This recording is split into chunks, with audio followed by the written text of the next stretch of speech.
Ultimate End Time Discussion, Part 1. Wolfgang, Jeff, and myself. Please listen to this at your leisure. It's pretty long. Tell us what you think. Leave comments below.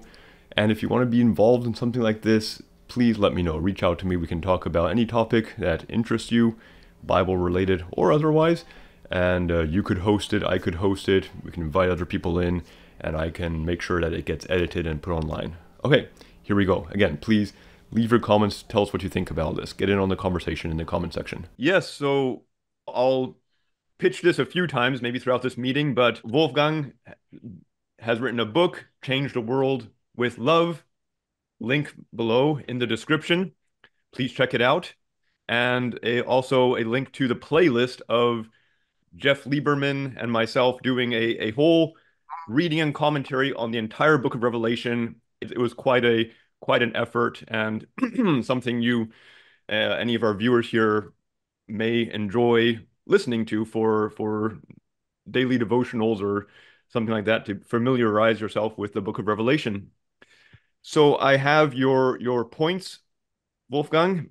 I'm going to read through your outline, and we kind of take it point by point. Does that sound good to you? Very good. Okay. So we'll start off talking about Revelation chapter 6, the seals. That's where the famous four horsemen are revealed as these seals are opened. And in the fifth seal, we have slain souls who have to wait, who are waiting for God's vengeance on this world that has killed them.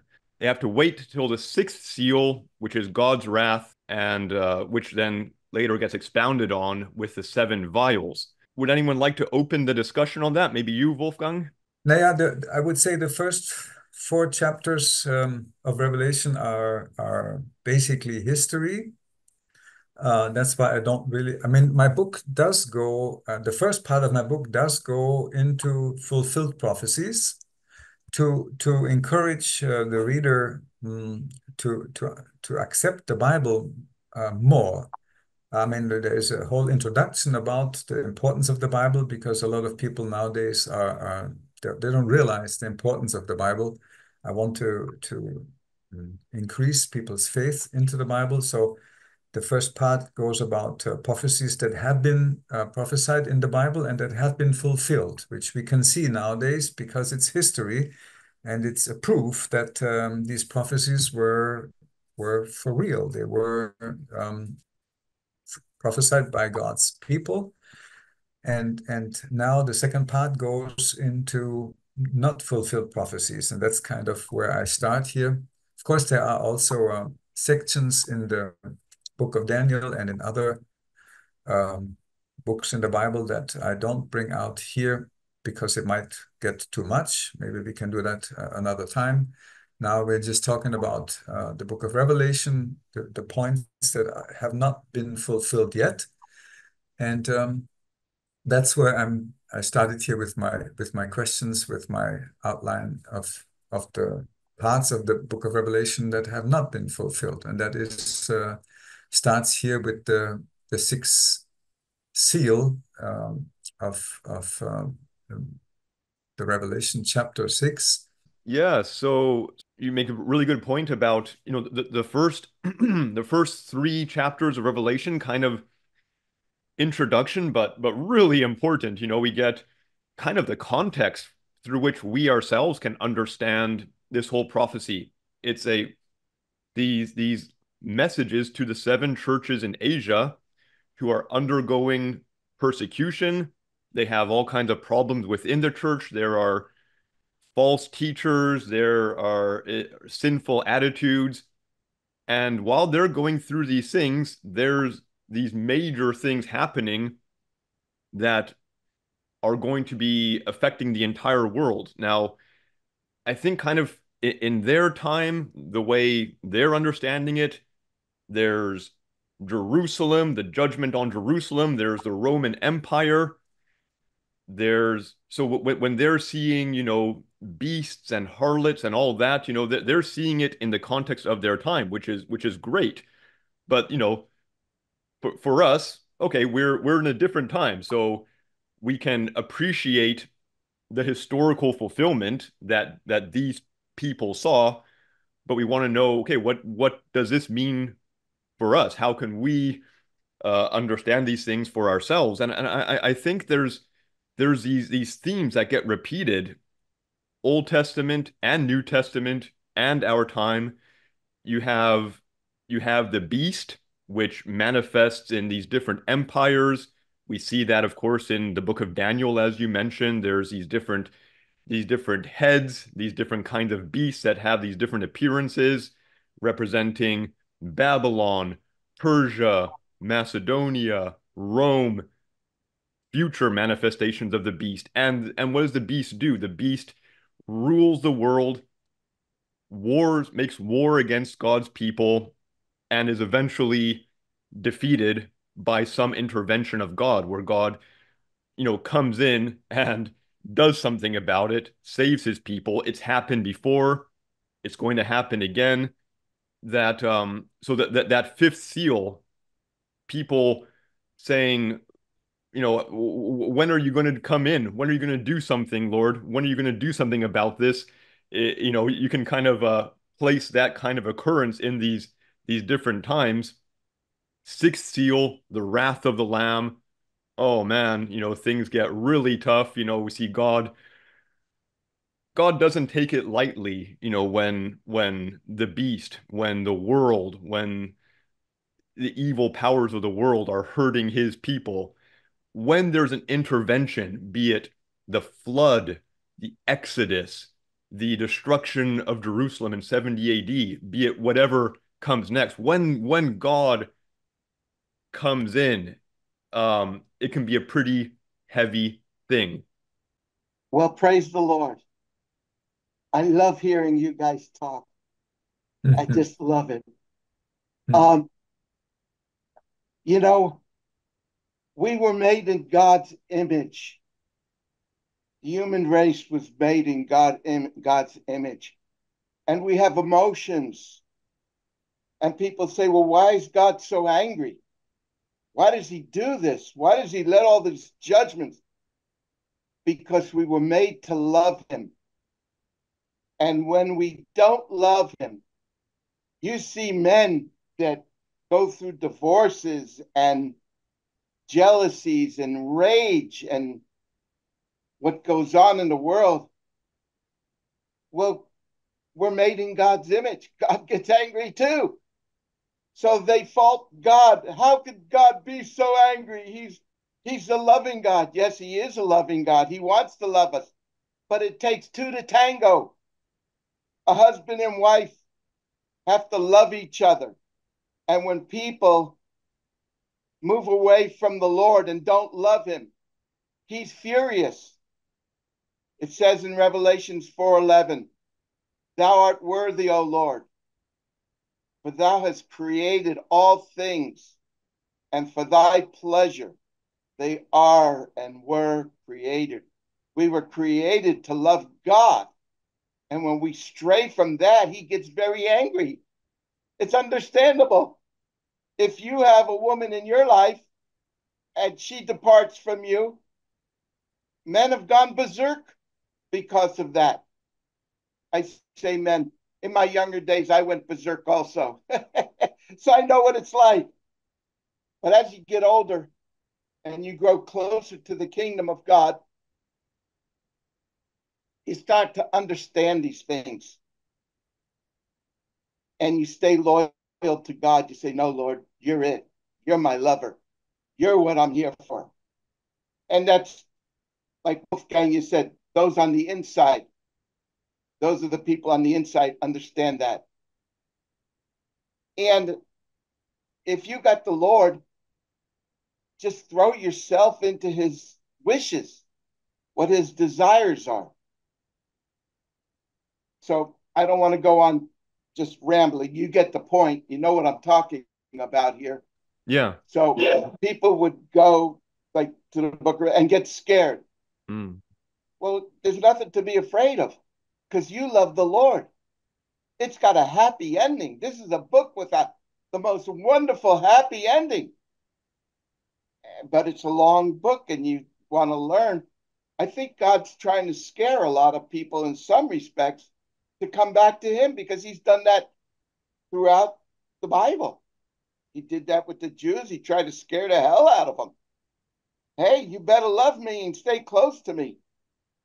And that's what it's all about. We want to stay close to the Lord. I relinquish my time. Oh, I just wanted to point out, there's something very interesting in the Bible, the way the Bible progresses. We see the earliest instances of God's wrath, like with the flood.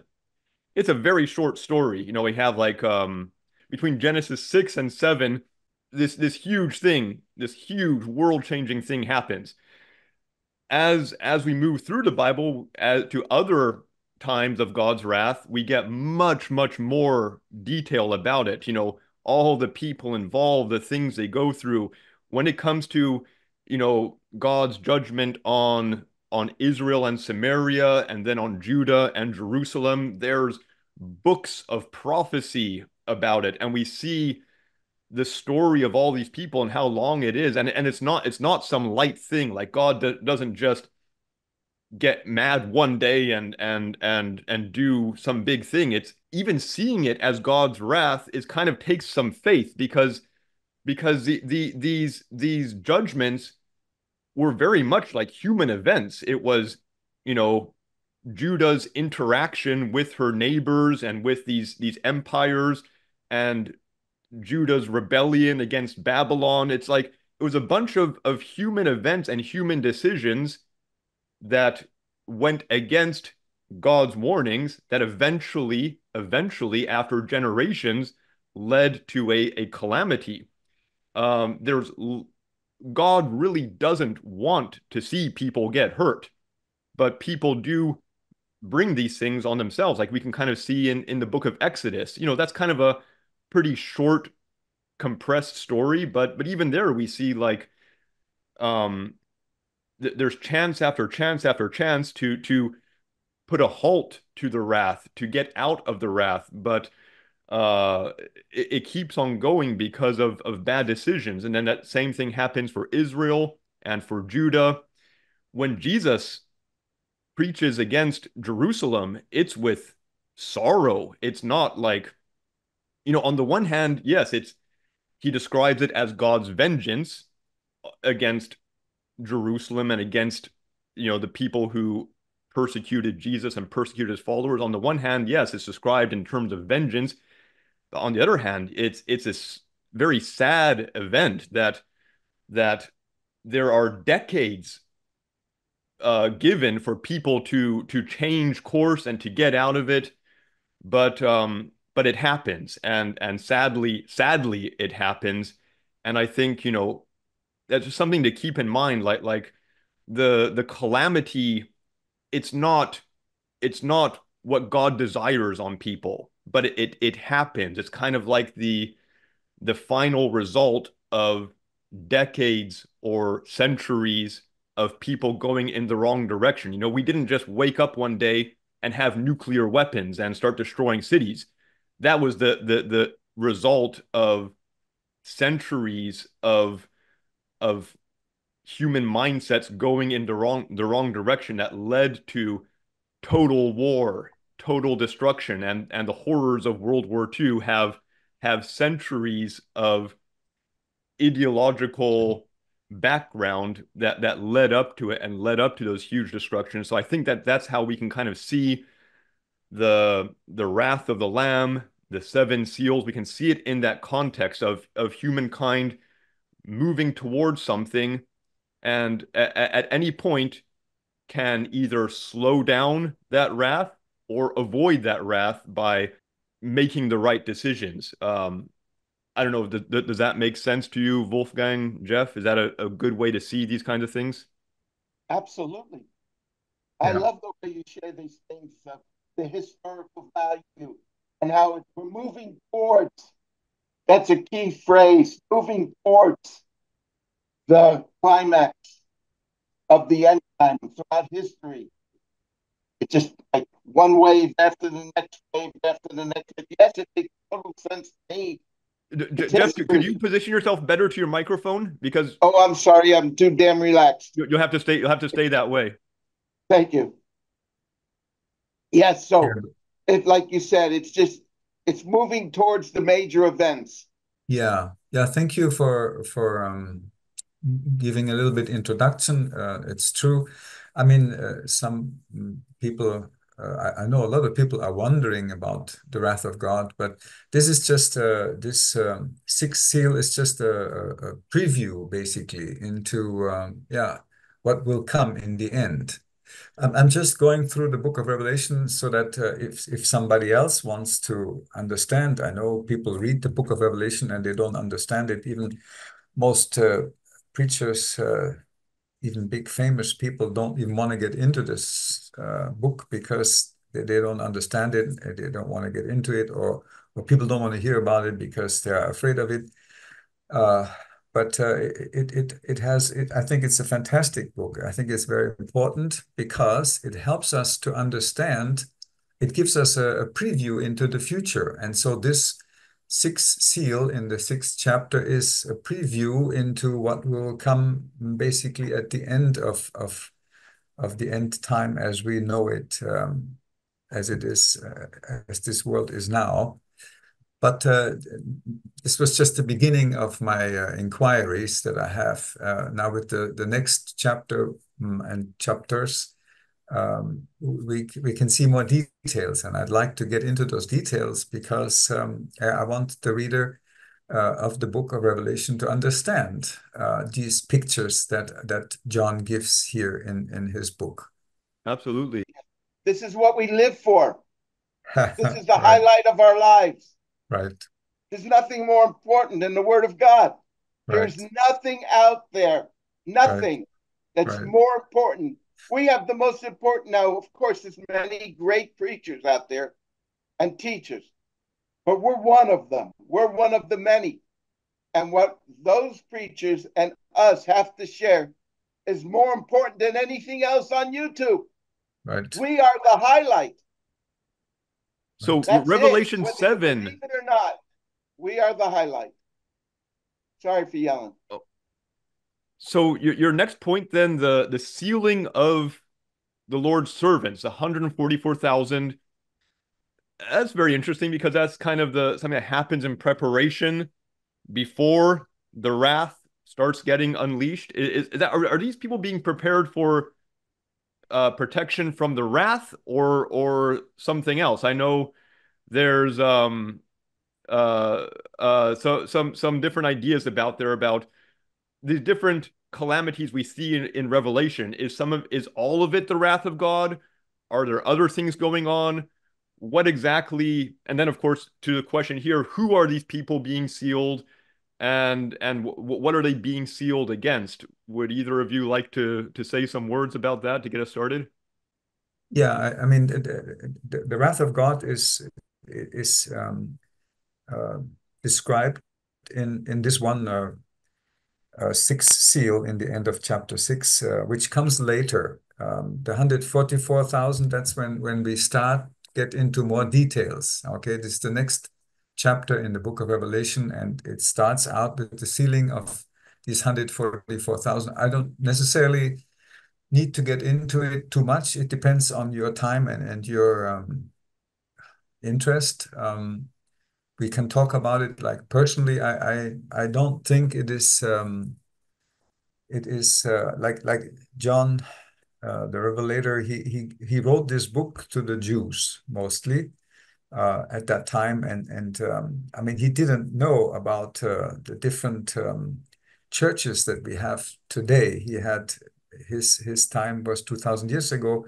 I would think that these 144,000 are the strongest leaders of the church in general. And these 12 tribes, of course, they could be Jewish tribes, but I think it might be difficult to even find out who today amongst the Jews is from which tribe. I relate it more to the strongest Christian leaders. It doesn't matter if they're Jews or Gentiles, or where they come from, if they're Chinese or American or African. And then there is another great multitude of the millions. Now we even have billions of Christians presently living. So I don't want to. I don't need to spend too much time on this. I just want to say this is the next chapter, so that if readers go through the book of Revelation, they know. Well, the important part here is that these people are sealed for something that is, it's not, I don't call it the wrath of God, but it is something difficult that comes upon the earth. And yeah, actually, that is something I would like to bring out now. We call it normally, a lot of Bible teachers call it the tribulation trumpets. Like these trumpets, that there are seven trumpets coming next, and these people are being these believers, these saints are being sealed from protection against protect like for protection from these trumpets. And I would like to even bring out. I don't know how you would say what makes these trumpets that are coming, that are blowing next. Why do we say that they are tribulation trumpets? I only found two little indications for that, but maybe you have more. Well, I just want to make a couple quick points about what you said, Wolfgang. I think we associate the trumpets with tribulation very much because we see this great multitude seen right after the 144,000, and they have come through great tribulation. So yeah, it makes sense kind of see the trumpets as different from the vials. The trumpets, something that comes over the whole world, and believers have to endure it, go through it. They come out of it with their with great commendation from the Lord for their faithfulness. Wrath, wrath is not on God's people, of course. Wrath is on those who persecute God's people. So there's different things going on there. I just want to say something about the 144,000. Just yeah, who they are, when they are. That's kind of an open question. Was it people in John's time, people in our time, or in our future? What's their nationality? But we see that they are being sealed to have protection against these tribulations that afflict the earth. And that reminds me very much of what Jesus says in right before he ascends to heaven in chapter 16 of the book of Mark. He says, "These signs will accompany those who believe. In my name, they will drive out demons, they will speak in new tongues, they will pick up snakes with their hands, and when they drink deadly poison, it will not hurt them. They will place their hands on the sick people and they will get well." So, like those kind of promises, like power, protection, those are promises for believers. So, whether how those 144,000 are counted, the things that are being granted to them by this seal are very much things for believers, as far according to my reading of the gospel, of the words of Jesus. If you want to say something? No, I mean, I'll drink to all that, and I'm not a drinker. Should, should we move on to some of your Yeah. other questions? Yeah, maybe maybe we could give a little introduction now to the next part. What is even the tribulation? Why are we talking about a tribulation here? Uh, I mean, uh, Sure. we know, yeah, there will be much more details coming in the next chapters, but since we are getting into this chapter 8 now, no, or we're still in chapter 7 before we get into the next chapter. These people are sealed for a reason, right? And it says Right. that they come out of great tribulation. So what are we talking about? What is the great tribulation? Well, if we go back a little bit to when the seals are being opened, we see that after Jesus's first coming, if we see Jesus being in the first seal, then come these troublesome writers, these it's like the earth is going to suffer in between Jesus's first coming and the time when he comes back again in wrath, with his next coming to deliver his people. So there's this time of trouble that comes on the world. That's my understanding of it. This time of trouble that comes before the second coming of Jesus, where Jesus intervenes to save the world, save his people, and bring wrath on those who are destroying the world. If you don't mind me saying something, um, the tribulation is a testing time for God's people. They're going to go through very difficult times, similar to what the children of Israel went through with Pharaoh. And at the end of the tribulation time, that's when Jesus comes back to rescue his people. So during the tribulation, God's people are going to lose the war against the Antichrist forces. It says that the Antichrist forces shall overcome them, overcome God's people. Now, of course, you could correct me if I'm wrong, if you see something different. But God's people are going to get rescued, just like he rescued the children of Israel from the Egyptians. He's going to rescue his people in that time. And the seventh trump is the resurrection. The seventh trump, the last trumpet, is the resurrection. Like the old song says, everybody's gonna pray on the very last day when they hear that sound of the world blown away. So there's going to be tremendous upheaval just before Jesus comes. And it's to make God's people white. They're going to, like, you take the book of Daniel, which also talks about the last days, the end time. Look at the test that God put Shadrach, Meshach, and Abednego in the lion's den. No, in the fiery furnace. Daniel was in the lion's den. He had to be tested. So a lot of people think, not all, but a lot, that God's people are going to escape all this problems. Well, a lot of them will. Those that die before or during the tribulation, they'll escape a lot of the pain and suffering. But that's God's business. That's what he does. He could choose whatever he wants to choose. So, yeah, I'll just say that.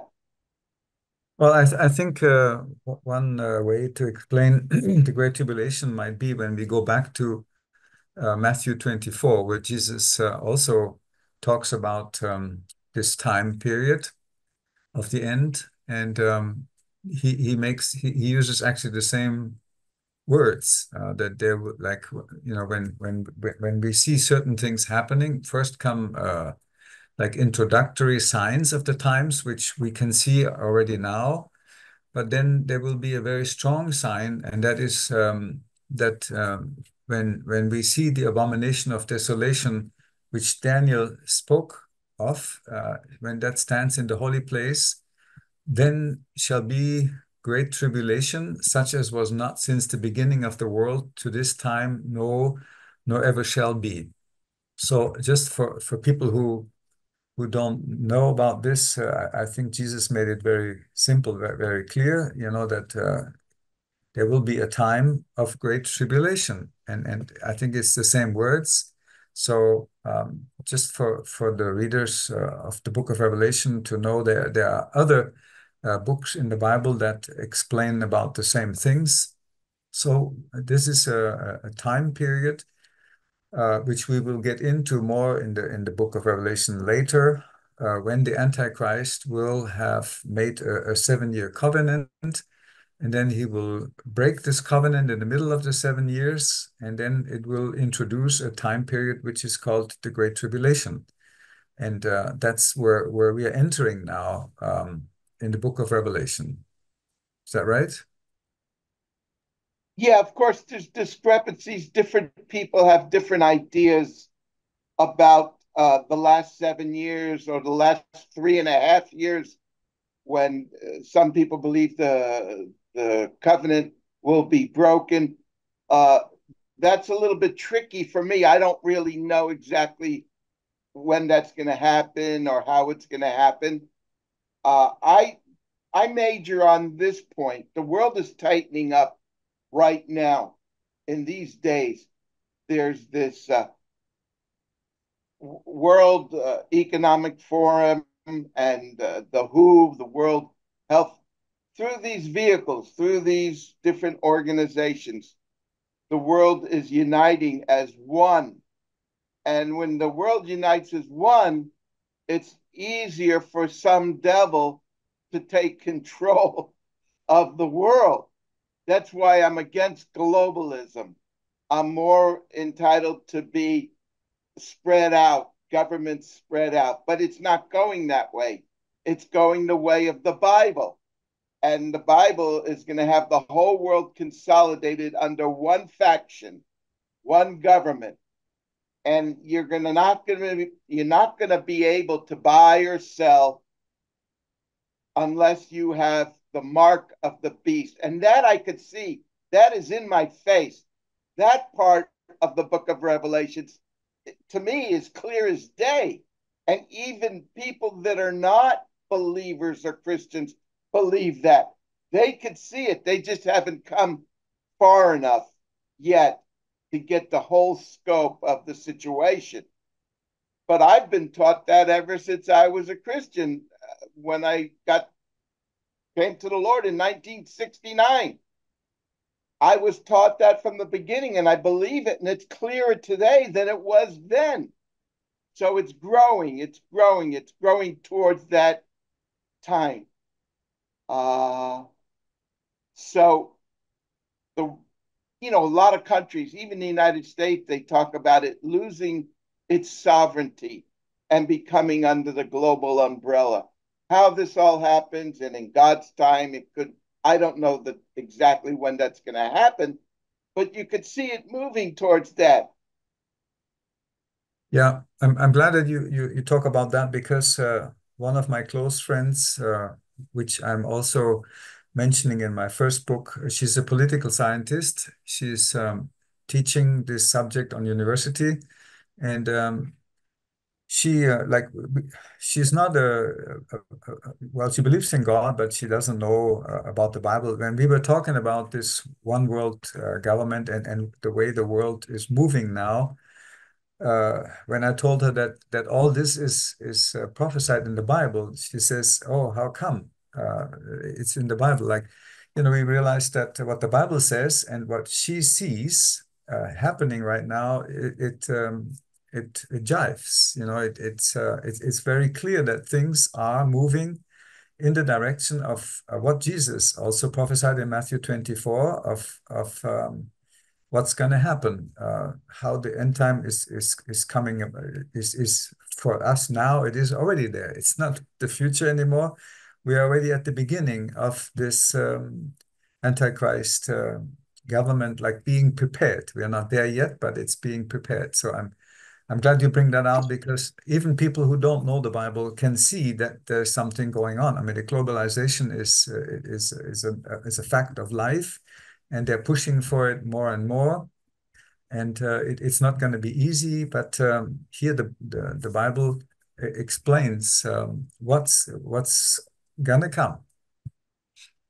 That's right. On Thank you. Matthew 24, my opinion might be a bit different from yours, Wolfgang, or Jeff too, even. I feel like that was Jesus talking to the people of his time about their end time.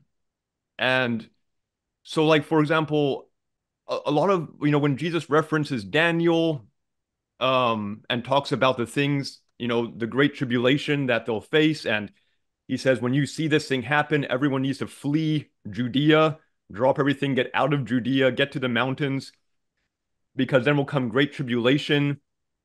Or as it's recorded in the book of Luke, Luke says, when you see Jerusalem surrounded by armies, flee, because then comes the day of vengeance. My opinion is that like a lot of that, like that was for that close of that age. So There's actually a good commentary. I'll put a link below by a guy, Peter Amsterdam. I'll put a link below where he covers Matthew 24 from that perspective of it as a fulfilled prophecy. Now, that doesn't mean that we can't apply it to our time, but personally, I think like a lot of the specifics, like this will happen, this will happen, this will happen, that was for that age, for Jerusalem, for the Jews, for the disciples. He said this generation will not pass till all these things be fulfilled. He tells Caiaphas, you're going to see the Son of Man in the clouds, something like that. He warns to like these towns of his time, Bethsaida, Capernaum, these towns in Galilee. So there was something really significant about what happened then to those people in that time. I don't know how many of the details carry over to our time as we also await for God's next big intervention and the appearing of Jesus in our time. But I think a lot of the kind of the highlights can be carried over, that times of trouble, God wants to save his people. God warns his people to get away from wherever the trouble is, get out of there, get away. That's how believers can be saved. And then there will be salvation for God's people in the form of a coming, a return of Jesus. When we talk about these things, we're bringing together a lot of different verses and chapters from different parts of the Bible. What Paul has to say about it, about people being caught up together in the clouds with Jesus. That's such a major important part of, how we understand all these things, what we're looking forward to. And that's not really specifically mentioned, or it's unclear where, for example, in the book of Revelation, where is the getting caught up together in the clouds with Jesus? It doesn't specifically say that, but it kind of, we get these ideas that, oh, maybe it could be happening here or there. I think very fair to say we are looking for a time of trouble, um, and at some point that time of trouble will end with a coming of Jesus to rescue his people out of there. As far as what exactly that's going to look like, I guess we'll be discussing that. Personally, I feel like there's not a lot of details in the Bible as to like the specifics of things that we can look for. I mean, like Jeff says, look, the Revelation does talk about um, people being forced to worship an image of the beast. Okay, that's something that's a specific there. I guess a major part of any discussion on end time is like, well, what was fulfilled and what is yet to come? That's a big question for all these things. Yeah, I mean, there's a a very great Bible teacher is Mark Macmillan. He talks. He has a whole website on the book of Daniel, and he makes it very clear that this verse in Matthew 24, when Jesus says, "When you therefore shall see the abomination of desolation spoken of by Daniel the prophet stand in the holy place, then there shall be great tribulation, such as was not since the beginning of the world to this time, no, nor ever shall be." I would say that this is very clearly in the future, which has not happened yet. So when that will happen, then the Great Tribulation will start, and maybe we can jump into that subject now, because in the next book, in the next chapter, in chapter 8, we are entering these tribulation trumpets. And so if we could kind of jump forward into that time, Sure. before we get into the trumpets, before we get into the details, I have a few questions, kind of relating to what we were talking about. If that's okay, I would like to ask some questions, which I can imagine that people in your audience have, and people who will study the book of Revelation, they might have the same questions. Yeah. It's up to you. Do you want to get us started with what the questions would Yeah, be? Okay, okay, we are talking about the Antichrist. Like we were just talking about the globalization and the one world, the, you know, forming a one world government. It looks like that's what the globalists today are shooting for. They don't make a secret about it. It's not a conspiracy theory. It's a fact. It's something that they're shooting for. The World Economic Forum and other like World Health Organization, the UN, they're shooting for that, and the world is getting into so much trouble right now, is in so much trouble already that it looks to me like the world will accept such a one world government, because if somebody will come up on the scene now and say, I have a solution for the big mess in the Middle East, I have a big solution for the big mess that is happening there in East Europe with Russia and the Ukraine. People, and then the economy is going down, and whatever we have, floods, we have earthquakes, we have uh, economic troubles, and they're getting worse and worse. So if somebody will come on the scene and say, I have a solution, if there will be somebody who will bring a solution, I think people will be happy to go for that, and I think that will be. Eventually, when the one world government will come, the Antichrist will not show his true colors yet. He will just appear like kind of like a savior of the big mess that we are in. Is that also the way you see it, or how do you see it? Well, Well, I see it just like you said it.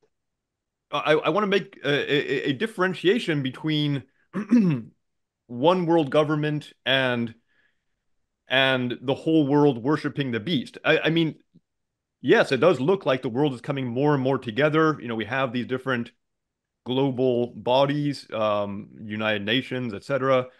One world government or worldwide governmental bodies doesn't necessarily equate to Antichrist and worshiping the beast. There's now as we look through history, where we see empires, then we see them described in prophecy as beasts, because these empires, they're evil. They destroy, they devour, they persecute. But not every government is going to be a beast, and not every leader is going to be a beast. As we see things get more and more united in a global way, I guess we need to be careful, separate the good from the bad. The big sign, the big thing to watch out for me is when someone starts asking to be worshipped, because that's the way wicked empires seem to go. Through the Bible, Nebuchadnezzar makes people worship him.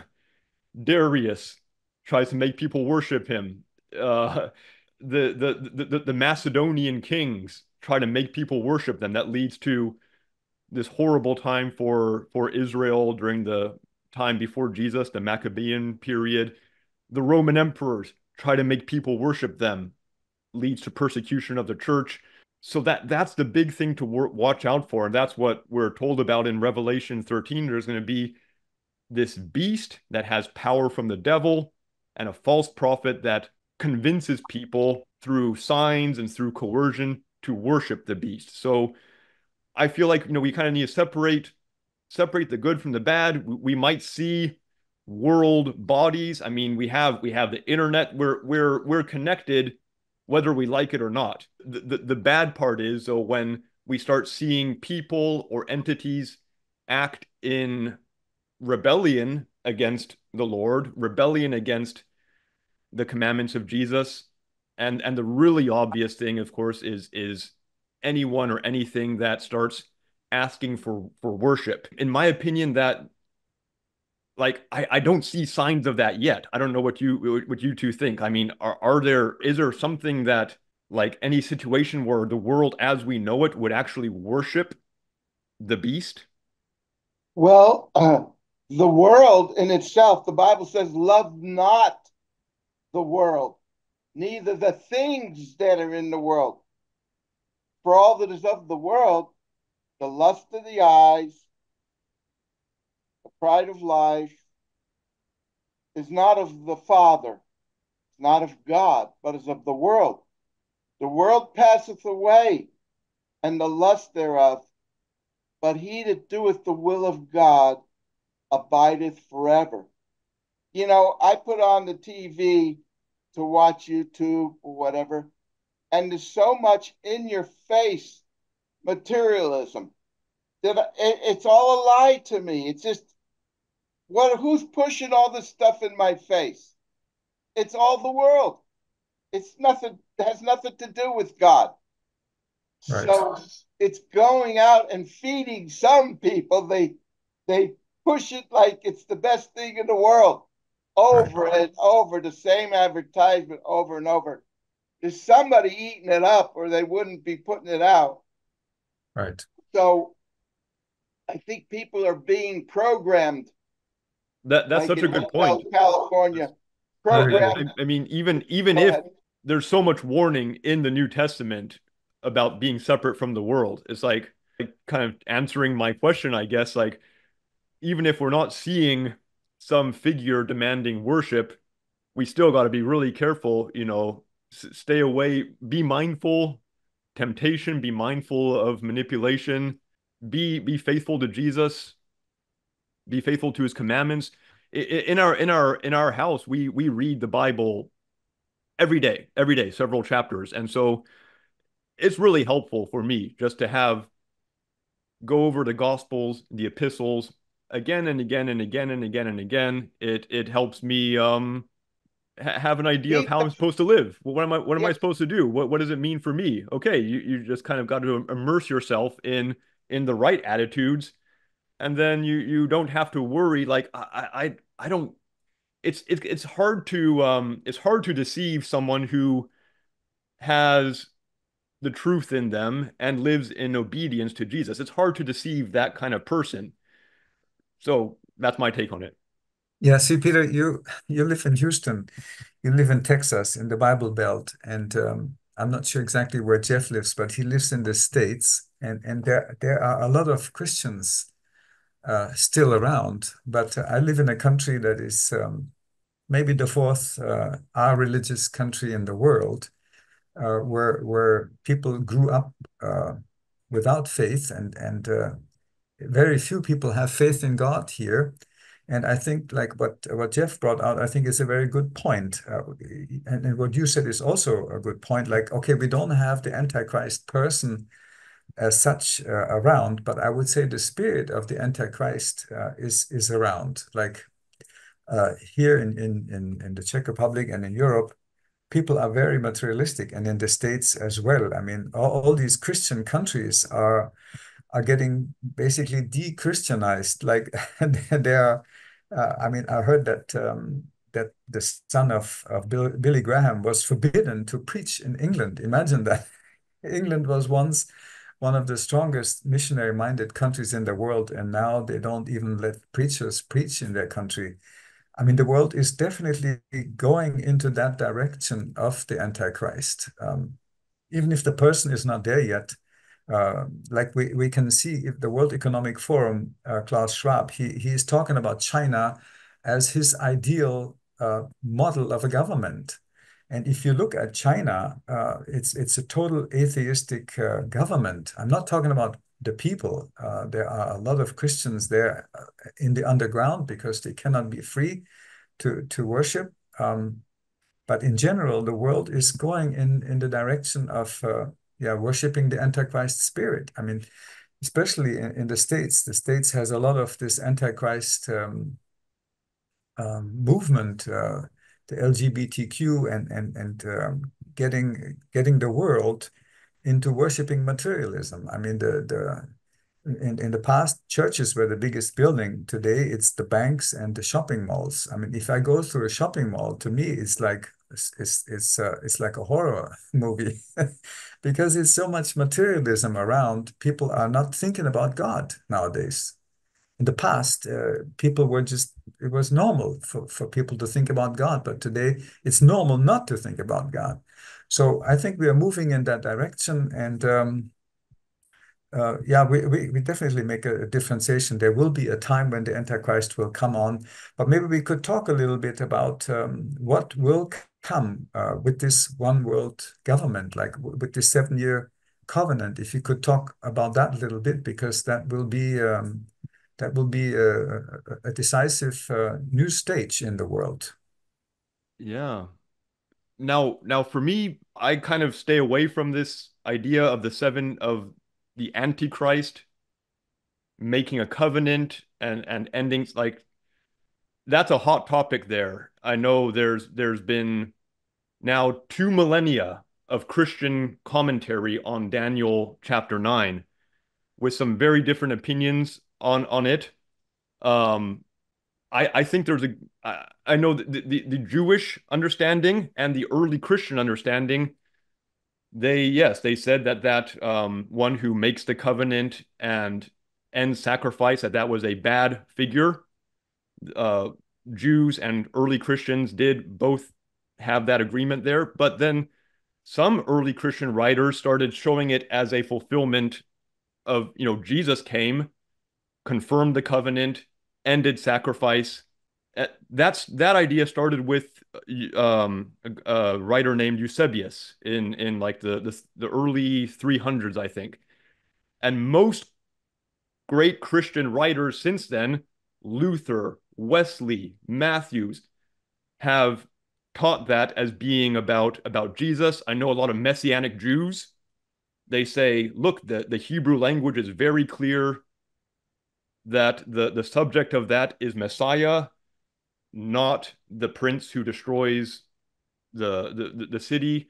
So, you know, my take on that is that I kind of don't want to touch that prophecy, that Daniel 9:27. I might have my own opinions on it, but it's kind of a third rail where people feel very strongly about it for good reason, and I don't really have anything to say about that. You sound like Forrest Gump.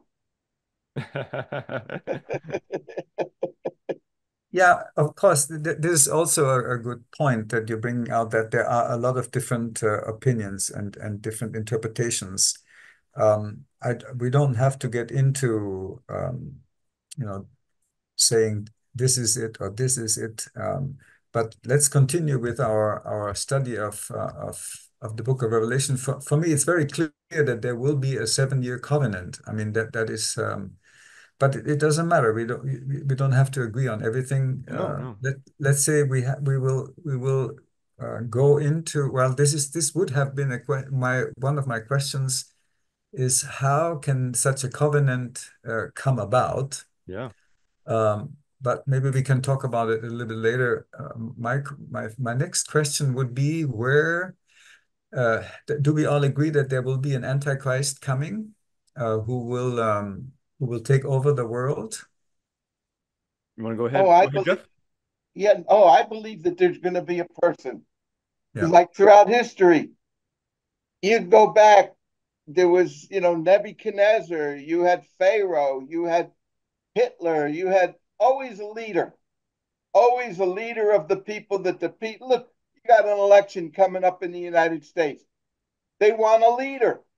right, Everywhere you go to Russia, you want a leader. Everywhere right, you go, a leader. My fear is once you get one leader that rules the world, he's got everybody. It's like when COVID struck, the whole world went on the same mindset. right, After you watched it on YouTube, everybody was programmed the same way. How did that happen? right, So that just goes to show there's a spirit. And, you know, I think it's in Revelation, it says that the Antichrist, who I believe is going to be a person, and there's the false prophet, his buddy, who's right behind him. He's working right with him. They are going to rule the world. And if you don't follow, bow down, obey, worship the beast, who I believe is going to be a person, just like history's always had a person, then you're going to be in big trouble. Right. You're going to get your head cut off or whatever, shot, or I'd rather get shot than get my head cut off. But the Bible does talk about getting your head cut off. So look at the French Revolution, the guillotine, how they went crazy in the French Revolution. The people went berserk, cutting everybody's head off. So this stuff can happen, and it's going that way. But like Jeff said, yes, whenever we've seen, looking back historically, when there's a manifestation of the beast, there's some person involved. Who inhabits this world? It's humans. So it makes sense that yes, there may be, as described in Revelation, and I take that literally, there's some entity that comes out of the bottomless pit, some non-human entity, this beast that has power from Satan comes out of the bottomless pit. There's something to that. I don't say, oh, this is all just a metaphor. I think there is a real kind of spiritual evil entity. But yeah, like Jeff said, whenever we see these things in our world, there's some man in charge. It's going to be Nebuchadnezzar, Pharaoh, Caesar. So yeah, we tend to make the same kind of mistakes again and again and again. And it's likely that we aren't done making those kind of mistakes, and it's likely that yeah, we'll have some figure who is Antichrist and leads people astray, demands worship, the same old story, and God's going to have to deal with him. Yeah, he exalteth himself and opposes all that is called God or that is worshiped. In other words, the devil wants to be worshiped and wants to take us away from the worship of God and Jesus Christ, his son. Right. That's the devil's big thing. And it's really so simple. It's really that simple. Yeah. I got one hero, only one hero, and that's Jesus Christ, Right. the King of Kings. He's my hero. There's no politician, there's no leader. I might like somebody, even look, people will let you down, people will fail you. I will fail myself. It's only God that keeps me going. I wake up in the morning and I say, Lord, please help me. Help me to put you first in my mind. Because, you get distracted. As you get older, I think it gets a little easier to tell you the truth. Because our relationship, I think, is getting hotter with the Lord. It's hot. But when we were young, it was women we were running after. We were taking care of our families. Yeah, I Well, think the next question was, okay, if we agree that there will be a one world government and a leader leading that government, which we call the Antichrist, I don't know, do we agree that he will bring on a 7-year peace pact, or is that not clear yet? With me, it's not clear. What I'm focused on is the last 3.5 years, which is the tribulation period. That's what I'm focused on. And the thing about with all that we're studying, you've got to leave yourself open to change. You can't be so, like they say, dogmatic, like it's this way or it's not any other way. You got to, because God says, my ways are not your ways, neither are my thoughts your thoughts. You have to leave yourself open. Otherwise, you're going to end up being a Pharisee and just doing the opposite of what God was doing. So you got to leave yourself open to the Holy Spirit, with God's Spirit, to lead you in the right way. So as far as the last 7 years, I'm not really that sure. But I think right now I'm pretty focused on the last 3.5 years, 42 months. there's an interesting, to your point, Wolfgang, about a peace plan or a covenant. Um, when we see the way some of these past beasts came into power, Nebuchadnezzar, Cyrus, Alexander, the Caesars, they came in and advertised themselves as benevolent rulers. So it is something that we have seen more than once where, well, in the case of Nebuchadnezzar, the prophet Jeremiah even told people, don't be afraid to serve him. You need to submit to this character. Um, Cyrus was even prophesied as like God's anointed ruler, even though Daniel does see the Persian Empire as a beast that destroys and does bad things. So there is this kind of funny gray area between these wicked rulers and kind of a good side of them where they can be used to bring some kind of a beneficial situation, some stability. So yeah, you certainly can't rule that out. Now, the book of Revelation does not talk about that at all. The description of the beast in Revelation is just bad, bad, bad. But if we're trying to think of how it might look, then yeah, we can compare it to some of these past rulers who did seem to bring some benefit with them. There was the so-called Pax Romana. Oh, great. Isn't it so great to live under this Roman Empire? Everything's so peaceful. We can travel all around. Oh, yeah. But then there's this side where they demand worship and they do great violence to whoever resists them. So there's kind of these two sides to these rulers.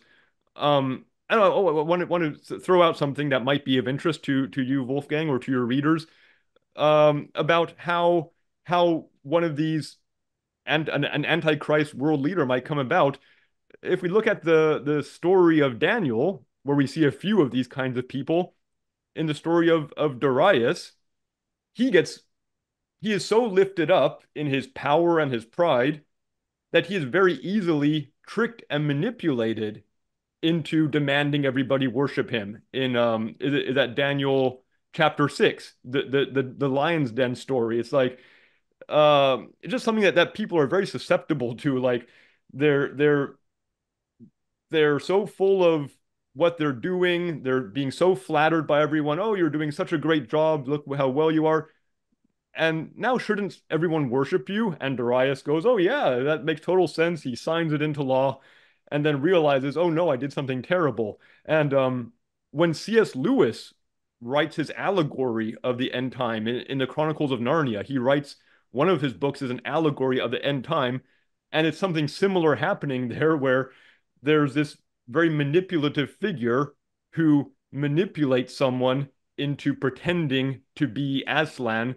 And it's this kind of funny dynamic there where um, the figurehead in Daniel chapter 6 and then in C.S. Lewis's own allegory, the figurehead is being manipulated by someone else, and we see some of that maybe in Revelation with this false prophet, who I know you also want to talk about in these discussion points. So there's something to put out there. We might see some kind of world leader who is so brilliant and so flattered, and then someone comes along and says, "Hey, shouldn't we worship this guy?" And could be something like that that happens.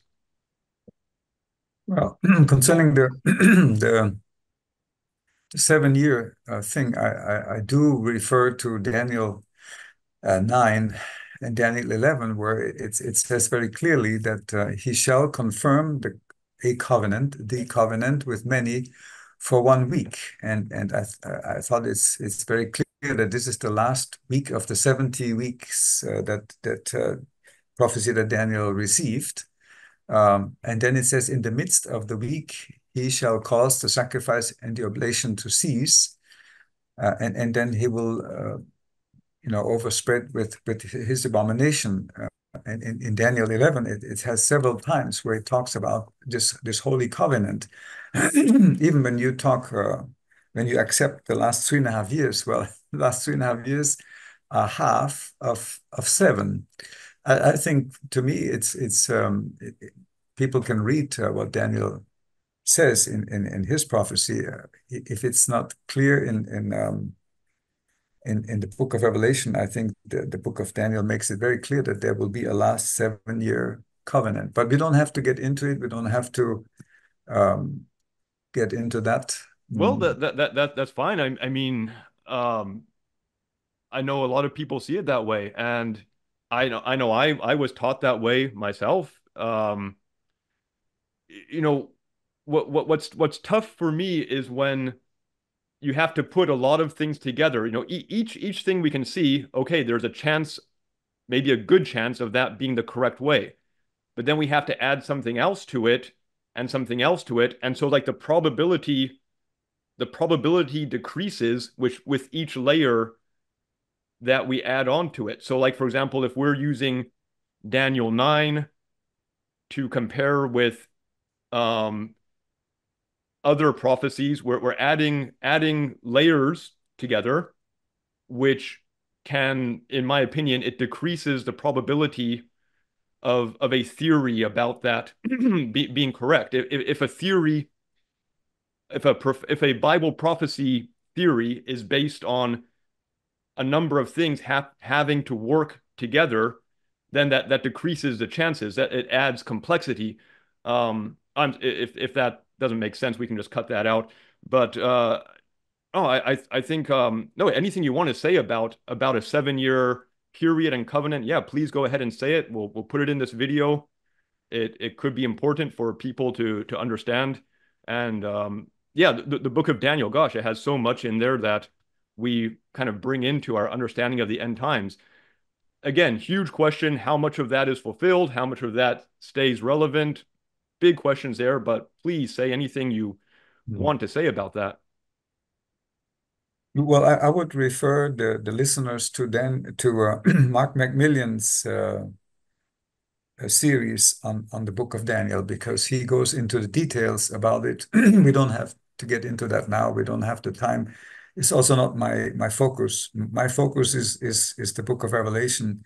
And so if we are in the last 3.5 years in the so-called Great Tribulation, um, well, before we even get into that, I had a question of where is the Antichrist coming from? Like, where could he be coming from? Because that's probably what people will ask when they say, aha, there will be an Antichrist. Who is that gonna be? Where does he come from? Uh, and maybe you guys have some suggestions, some ideas. I have some, and maybe we can um, come to some ideas. Of course, like Jeff said, we are not dogmatic about any of the things that we are saying. These are just ideas, speculations. But I think it's good to have some idea and prepare the reader who doesn't know about the Book of Revelation, that they can see these things are not just fantasies. They're not just figures, but they're real. Like, these things will happen. So if you could talk a little bit about that, where do you think will the Antichrist come from? And then Well, a follow-up question will be afterwards, where are the 10 kings coming from, which are introducing, basically, who are preparing the Antichrist?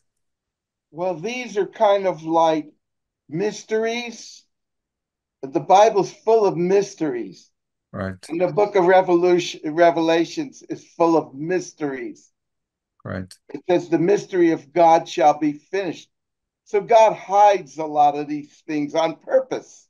right. He wants us to seek him out and to solve the mysteries. It's kind Yeah. of like the hot and cold game.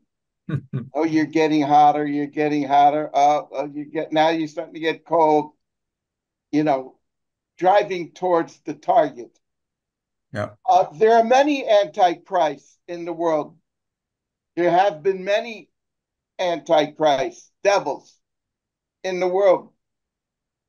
So, you know, since we're just talking about ideas, I think when Alexander the Great lost his kingdom, the kingdom of Greece, it went to his generals. And that kingdom of Greece was spread abroad.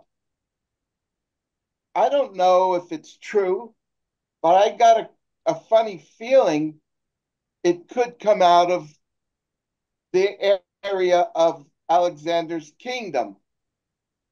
Just an idea. Doesn't mean that's the way it is. But I keep thinking along that line.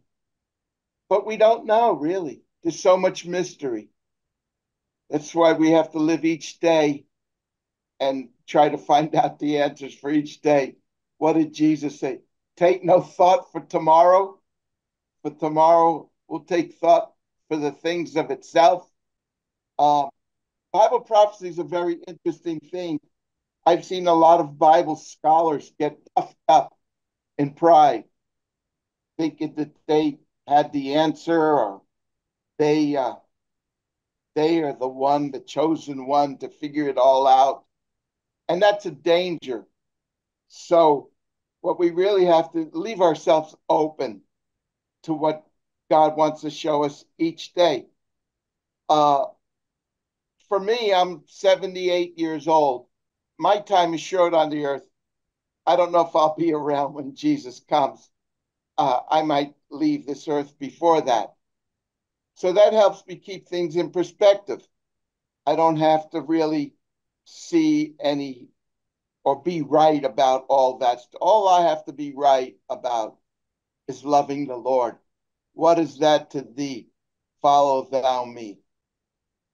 I have a feeling like some of these things are, in a way, they're kind of moving targets as we go through history. The nations keep changing, the cultures, the dominant powers, these things all keep changing as time goes on. So it's kind of a moving target. Like, and these things, the interesting thing about this is that, who Jesus is. Like, that's not a mystery. That's been, wow, made so clear, so plain. Like, he is the real ruler of the world. He fulfilled so many prophecies. It's so clear. We know who he is. We know how he lived his life. We know what his commandments are. That is so plain and so clear. When it comes to like people who fight against God, what powers rise up against God, those are the bad things. Those are not God's will. Those things are up to people's decisions, who's going to obey Jesus or not. Each individual, like, I think we're under this covenant where individuals have a say in. Are you going to be under Jesus or not? So like some of these things are kind of moving targets as time goes on, the nations change. um, who might set up a empire or power against God that might look different with every generation. A lot of people have said, oh, it was, Rome, the Catholic Church, etc. And in a way, they were right. Whenever we have some power that takes on worldly power and uses it against God's people, that's a manifestation of the beast. And when we get to our time, wow, I mean, there's you can look around. There's these several major worldly powers. It sounds like you, Wolfgang, probably has something to say about this. Why don't you go ahead and give us some ideas? Give me a second. I'm going to close my door. Would you go ahead and maybe Yeah. share some of your thoughts? Yeah, I think there are several options where the Antichrist could come from. Some Bible teachers think it's Russia, talking about that it's the king of the north. Some people believe it's the West. Uh, I'm talking about like a, a group of people which are very powerful. Like they have the money, they have the banks, they have the media, and with that they rule from behind the scenes. Like the politicians are given a script to read. I heard that some of these politicians, if they don't have the script, they can't even say anything. So I think this is a small group of influential people who are getting also richer and richer and more powerful. and they have the army also. Like they tell the politicians what to do, basically. That's another option. So it's either the West or the North. I haven't heard yet that China is considered also as a potential Antichrist leader. Like Jeff said, we don't have to know. I like that in your first series that you said the Lord put a lot of things in the Bible as a mystery because he doesn't want to give away the game to the to the enemy so that we can keep operating. We don't have to know, but I was just wondering if you have any feelings, any if you get anything from the Holy Spirit of where you think the Antichrist movement uh, is coming from. Well, it's going to be global. It's going to be from everywhere because they're all going to join forces and they're going to choose a leader. I Right. mean, it'll come from China. Right now, I think Russia is resisting it. They Right. don't want the the perversion of the Western societies. And I think the Western society is mighty angry with Russia Right. because Russia is not going along with the perversions of the Western society. They're more Christian. They were Right. very Christian even under the Tsar. And maybe the Tsar didn't handle things right. And they had the White Army who fought the Bolshevik Revolution. And that was a big mess, a big war between the whites and the Soviets. But again, Russia is more or less more religious, anyways. They might not have the perfect doctrine and they might not be perfect with the thoughts of God, but they seem more cleaner spirited. They have a cleaner spirit than the West. So things change. That could change if Russia has another revolution. Who knows what's going to happen? The world changes constantly. But we know that the Bible says that the Antichrist forces have to come into power, have to take over, have to persecute the church and the believers, the people that don't follow, The the people that Antichrist. don't follow the Antichrist forces, they're going to be Right. persecuted. Excuse me for stalling. I Mm. lost the train of my thought for a minute. That's Mhm. what happens when you get older. God bless you. But I'll leave it at that. Okay. Yeah. Living in the US, of course, I observe a lot our politics here and all that, and I mean, there's always troubling things, So like in our time, in my time, I'm concerned about the way the church is going. I know this is not a new problem in the United States, but the church is very political and often teaches against the commandments of Jesus. There's this big push in the United States among evangelicals. They want to put the Ten Commandments back into schools. They want to throw sinners in prison. They want to deport people for being from the wrong country. Just all kinds of things that have become issues that the church has taken on that are contrary to the teachings of the New Testament. So I guess wherever we are, like we look out for these things, like these red flags, like who's trying to lead you astray away from the commandments of Jesus. Love your enemies. If someone asks you for something, give it to them. You don't fight to keep your possessions. We're like grass, like the birds. We depend on God.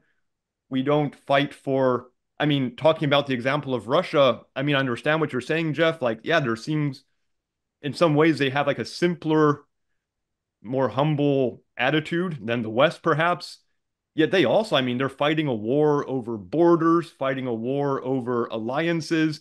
I mean, there's, I guess, wherever you are, and again, talking about Russia and Ukraine too, so many people saw these troubling things happen and got out. Like, I'm not going to stay in Russia or Ukraine to fight over borders.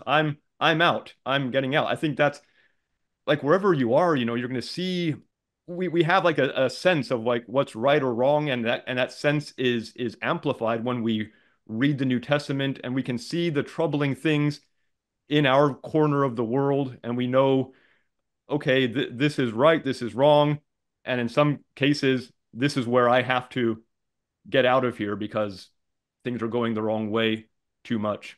Yeah, yeah. Okay. Yeah, thanks a lot.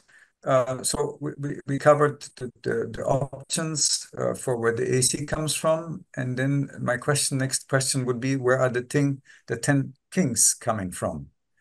Which are, according to some prophecy in Daniel 7, uh, which are basically bringing the Antichrist to the scene, like they're supporting him.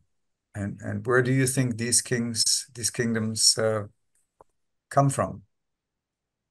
I want to Well, point back to something that Jeff said in his previous answer, looking at the empire of Alexander. um, uh, when we look at the territory of some of these previous manifestations of the beast, and it seems there is a continuity, one arises out of the other. So I know this isn't a very specific answer, but hey, there's a hint. Let's look at what are the big powers that kind of arise out of these other past powers. There could be something to that. I don't really think a lot about those things, so I might not have a lot to say to your question there, Wolfgang.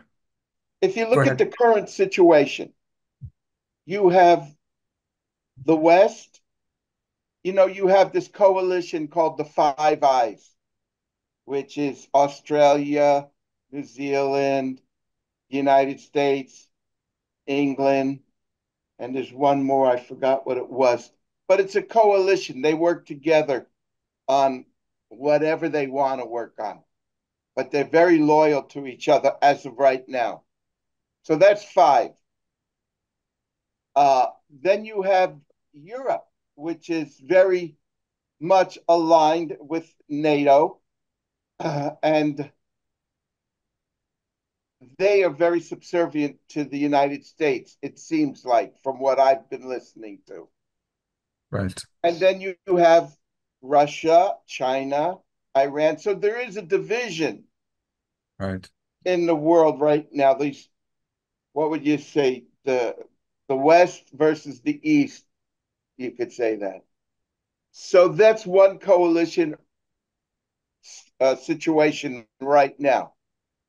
So in the present, I'm looking at those two things, and what could grow out of that would be interesting. But things could grow so fast if we had some kind of a nuclear war and there were survivors. They could join forces and make the 10 kings, because it says in 1 hour these kingdoms throw their allegiance behind the beast. Doesn't it say that in 1 hour? Yes. So things could Yes. change so fast. Right. But right now, the world's in an interesting place. I'm looking forward to doing the most I can for Jesus. So he'll say, "Well done, thou good and faithful servant. Yeah. Enter to the joy of the Lord. You did your part. You did what you could. Okay, so you messed up here, you messed up there. I'm sure there'll be some corrections. But anyway, you know what I'm saying." Yeah, I think even it doesn't even have to come to a nuclear war. I think the threat of nuclear war alone could bring the world to its knees and bring these two factions which you were talking about could bring them to one table and then to some agreement that they say, okay, we are if we continue like this, we destroy each other. So let's stop it here and let's come up to some like real one world government. Even if they don't agree, at least they come to that agreement that they say we will not continue to destroy each other. So let's have some kind of sense of some government that will let us continue to operate. I I think that guess, could be, I guess you could say, Wolfgang, that will be a miracle. yeah, Right. But It now, could now happen. don't the kings lend their power to the beast to destroy the harlot? Am I Later getting that on, right? yes. Yes, that's Later right. on, So it sounds like yes. it sounds like there's some kind of brief coming together for a very violent confrontation. Right. Yes, yes, that's right, Peter. Well, I Um, think we have this violent confrontation threatening right now, isn't it? Yes, well, sure. There's some tough things going on in our time. I mean, I often feel very thankful to live in this time and not in some past times when things were so much worse. But I have to also realize that for some people, they're living through the worst kind of calamity, and I'm thankful not to be. But yeah, not everyone in the world is in as nice a situation as I am. true that. Okay. Okay. Yeah, I think that gives me some answers. I think what you said, Jeff, I think that's where I also personally see the 10 kings um, coming to the fore, like the Western nations that are already supporting each other. They're already like Europe is definitely part of this group of people, and they are supporting. I think they will support the Antichrist, and then even with the discrepancies that are there between the West and Russia and the BRICS, I think just the threat of the whole world exploding could bring them to uh, a peace agreement. Even if it's not wholehearted, at least they come to some kind of agreement so that things can keep running. I think that gives me something which I could present as an option. And if Good. you both are okay with that, then I would move to the next point. All right, I hope this interested you. And like I said at the beginning, this is just part one. We will be doing more, Lord willing. And once again, if you are interested in being involved in something like this and you would like me to help you get it going, get it recorded, get it on the internet, I'd be very happy to be a part of that. Bye for now.